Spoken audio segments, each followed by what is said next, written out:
You're listening to Skeptoid. I'm Brian Dunning from Skeptoid.com. How to make skepticism commercial. Today we're going to answer the question that's had a lot of skeptics scratching their heads for a while, myself included. I'm going to show how to make the promotion of skepticism both profitable and popular. You may not like the answer because it requires a lot of hard work, but it's simple and it's doable.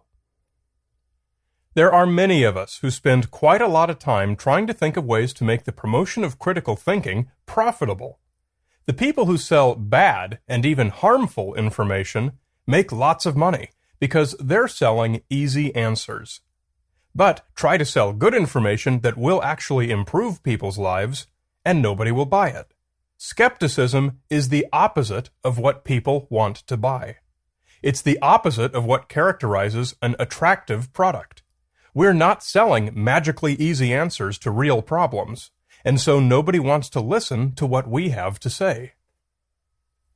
And so we're left toiling away, making podcasts like this one, writing books, giving lectures, and having to give most of it away for free, and reaching only a tiny audience who is already predisposed to hear our message.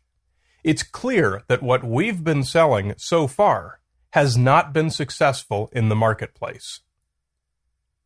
But of course, you might argue that commercial success is not what we're going for. We're not here to make money. We're here to teach people to think better so they can make better decisions and lead happier, healthier lives.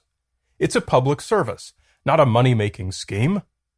I say the two go hand in hand. If a message can be made commercially desirable, it's going to reach a lot more people. People will want to hear it. We need to deliver the message of critical thinking in such a way that it enters the pop mainstream. A desirable message that people clamor to pay for has 1,000 times the reach of a message that must be given away for free. And here we've sat, rubbing our chins and trying to solve this conundrum. Many times I've had lunches or Skypes with other skeptics, and we've wondered how to bend the edges of the skeptical message into something popular. How do you take the opposite of what's popular and make it popular without changing it? And nobody's ever had a clue. But then, one day not long ago, the clouds opened. I heard an angelic chorus, and the answer came to me. Let's begin by establishing a premise. Let's understand the characteristics that make a popular product desirable. If we're interested in television programs, we should look at the popular shows that promote bad information and understand what makes them popular. I argue that it's characters, storyline, and excitement that make them popular, not the bad information. Audiences demand a show that entertains them. They don't demand that shows contain bad information. A skeptical TV show should no more be pitched as presenting good information than a show about psychics should be pitched as presenting bad information. The quality of the information given in a show is not its selling point. If audiences aren't demanding shows that present bad information, like psychics and ghosts and magical cures, why do networks tend to respond with so much programming filled with it? Simply because psychics and ghosts and magical cures are an easy, low-budget way to get the wow factor and make a show compelling. Nobody at the network is twisting their mustache and plotting ways to spread harmful information to an unsuspecting public, and no TV viewers are writing in and asking for shows to further reduce their scientific IQs. Hollywood has a term for the mechanical plot element around which a story is built. Describing the meaning of the term MacGuffin, Alfred Hitchcock said, "In crook stories it is almost always the necklace, and in spy stories it is almost always the papers." But the actual story you're enjoying is about Cary Grant and Grace Kelly. The MacGuffin is there, but it's not the main point, and it's not what makes the movie good. To insert a message of critical thinking into a movie, it needs to be like the MacGuffin. You must deliver a good, exciting, engaging story first.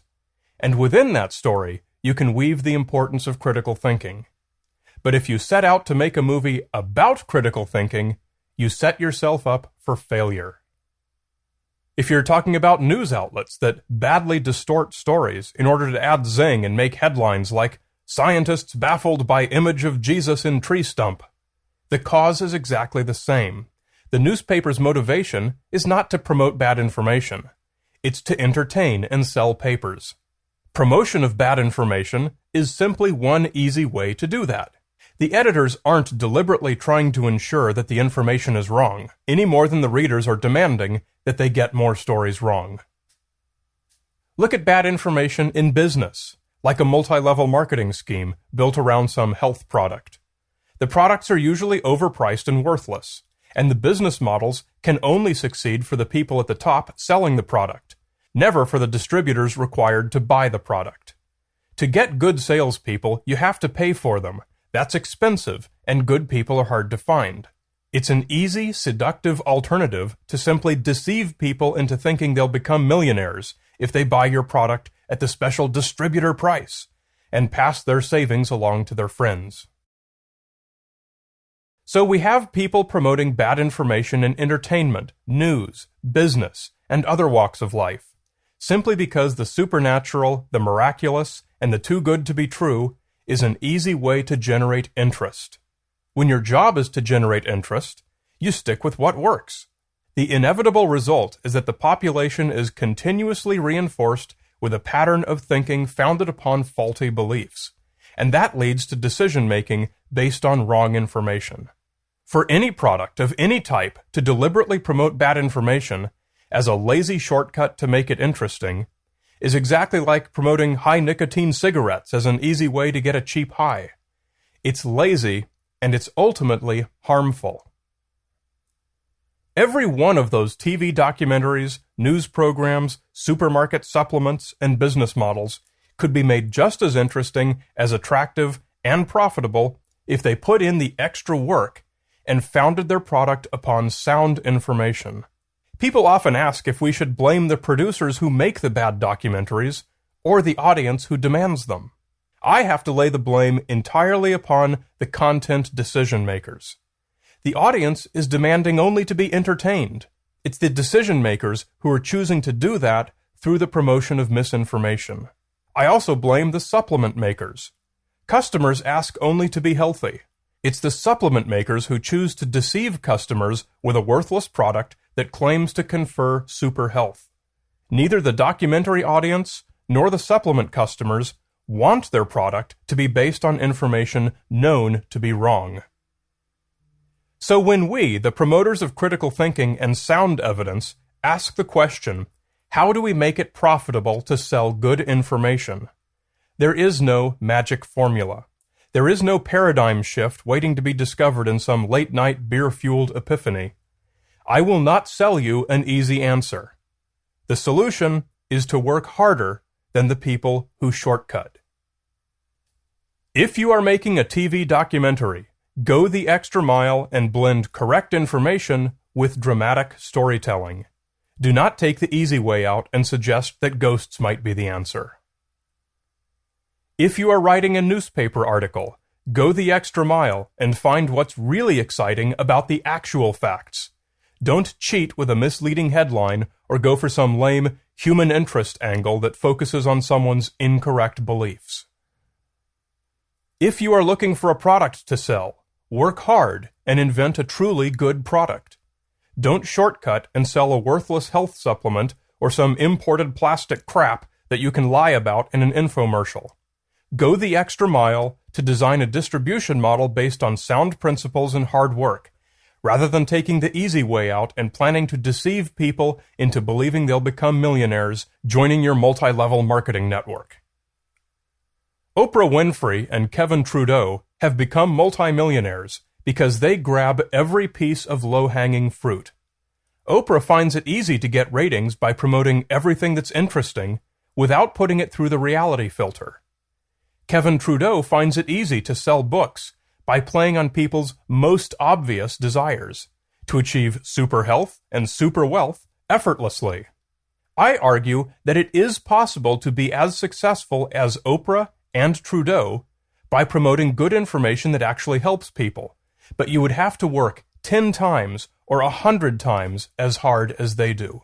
But if you do put in that work, you could indeed have the #1 show on television and the New York Times #1 bestseller that promote sound critical thinking. You just have to find a way to wrap it in good entertainment that people want. Skepticism is just the MacGuffin. It is possible to successfully sell skepticism, but you must do it by delivering it within something appealing that people want. I'll close with my favorite quote from The Amazing Meeting 7, from Jennifer Willett of the Science and Entertainment Exchange. If you want to reach for people's minds, reach for their hearts.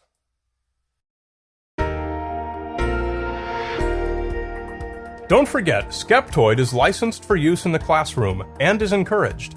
Come to Skeptoid.com for information about my newest live show, Sounds from Beyond, a fun-filled hour packed with weird actual recordings and strange sounds, guaranteed to educate and amuse as we apply scientific thinking to learn exactly what these phenomena really are.